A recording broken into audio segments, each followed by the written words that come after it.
বাজার, সামান্য রান্না করেছি। দেখি আবার সময়টাকে, সময় তো হয় না, তাই আজকের দিনটা। এটা কি বানিয়েছো?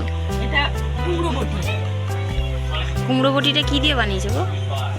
কুমড়ো বটিটা উচ্ছে আর কুমড়ো দিয়ে কুমড়ো বটি বানিয়েছি। এর রেসিপিটা একদিন করে বানিয়ে দেখিও তো বন্ধুদের। হ্যাঁ, দেখাবো। আর কি করেছো? আজকে এই একটু পটল ভাজা, একটু আলু এত ভাজা। ভাজা তোমার জামাই খাবে? নিয়ম দিতে হয় একটু করে, তাই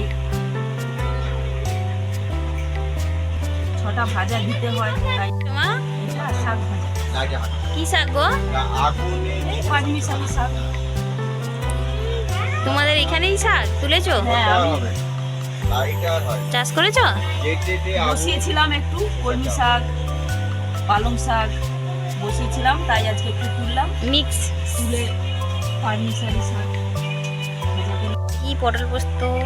ও সেই তো দেখতে হয়েছে, পুরো পোস্ত পোস্ত একদম। ও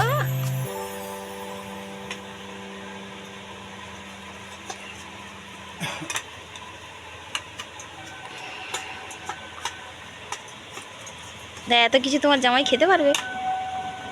যতটা পারবে খাবে, যতটুকু পারবে খাবে। চিকেন চাট, চিকেন চাপ, ক্যাপসিকাম দিয়ে। ও কালারটা সেই! তোলো তোলো দেখি। বাবা, জামাইয়ের বড় ঠেংড়ি।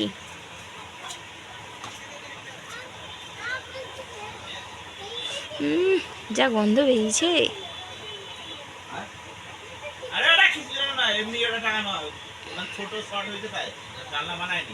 ক্যাপসিকাম গুলো জানি কোথায়। বলছি তো